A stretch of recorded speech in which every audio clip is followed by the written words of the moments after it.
দুই এপিবিএন এর অধিনায়ক অতিরিক্ত ডিআইজি আলী আহমদ খানের নেতৃত্বে ৮৩টি মোবাইল এবং ভুলক্রমে চলে যাওয়া নগদ এবং বিকাশে ২,৭৬,৬৮৫ টাকা উদ্ধারপূর্বক প্রকৃত মালিকের নিকট হস্তান্তর করা হয়।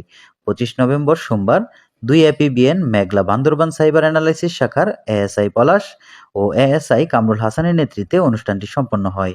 অনুষ্ঠানে উপস্থিত থেকে প্রকৃত মালিকদের হাতে তাদের হারানো টাকা ও মোবাইল তুলে দেন দুই এপিবিএন এর অধিনায়ক অতিরিক্ত ডিআইজি আলী আহমদ খান। এ সময় হারানো মোবাইল ও টাকা ফিরে পেয়ে উচ্ছ্বসিত প্রকৃত মালিকগণ ধন্যবাদ জানিয়েছেন দুই এপিবিএনকে। আমার একটা আত্মীয় কাছে টাকা পাঠাচ্ছিলাম, একটা নাম্বার ভুলের কারণে টাকাটা অন্য অ্যাকাউন্টে চলে যায়। এখন টাকাটা ফেরত পাওয়ার পর আপনার কেমন লাগছে? তো কি দিতাম বাইরে তুই দিবেন তো নক ফেরত দিতে পারে না কি দিতাম বাইরে।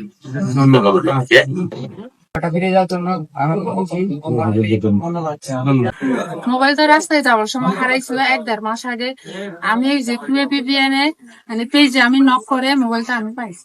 এখন কেমন লাগতেছে আপনার? ভালো।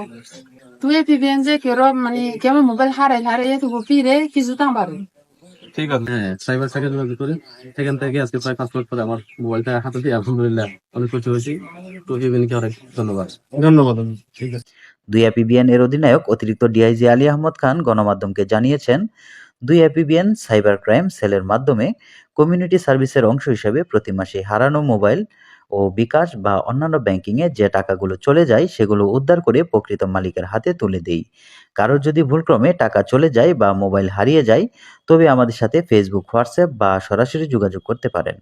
বাংলাদেশের যে কোনো জায়গায় হারানো হোক না কেন সংশ্লিষ্ট থানায় জিডি করে আমাদের কাছে আসলে আমাদের সাইবার ক্রাইম ইউনিট তা উদ্ধার করে দেওয়ার সর্বোচ্চ চেষ্টা করবে। তারই অংশ হিসেবে আজ ৮৩টি মোবাইল ও ২,৫,০০০ টাকা উদ্ধার করে প্রকৃত মালিকের কাছে হস্তান্তর করেছি। তিনি আরও বলেন, আমাদের সাইবার ক্রাইম ইউনিট আপনাদের যে কোনো প্রয়োজনে অতীতের মতো ভবিষ্যতেও সেবা দিয়ে যাবে। যারা ময়মনসিংহের আশেপাশে রয়েছেন তারা ময়মনসিংহ এবং মুক্তাগাছা সাইবার অ্যানালাইসিস শাখায় যোগাযোগ করলেও সমাধানের চেষ্টা করা হবে। আপনাদের যে কোনো সাইবার সমস্যা, Facebook ID hack, imo ID hack বা যে কোনো প্রয়োজনে আমাদের সাথে যোগাযোগ করলে আমরা সেটি সমাধানের চেষ্টা করব। প্রথমে আমরা বলতে চাই, আপনারা যে কোনো রকম সাইবার ক্রাইমের শিকার হন না কেন, সাইবার বুলিং, বিশেষ করে email ID hack, Facebook ID hack, imo ID hack, এই ধরনের আইডি যদি হ্যাক হয় তবু যদি আমার সাথে যোগাযোগ করেন, এই আইডি উদ্ধারে আমরা সহযোগিতা করে থাকি। আমাদের সাইবার কাউন্সিলে যারা কর্মরত রয়েছেন, কনস্টেবল, এএসআই, সাব ইন্সপেক্টর, তারা অত্যন্ত দক্ষ এবং তার আন্তরিকতার সাথে এই কাজগুলো করে থাকে। আপনাদের সবাইকে ধন্যবাদ।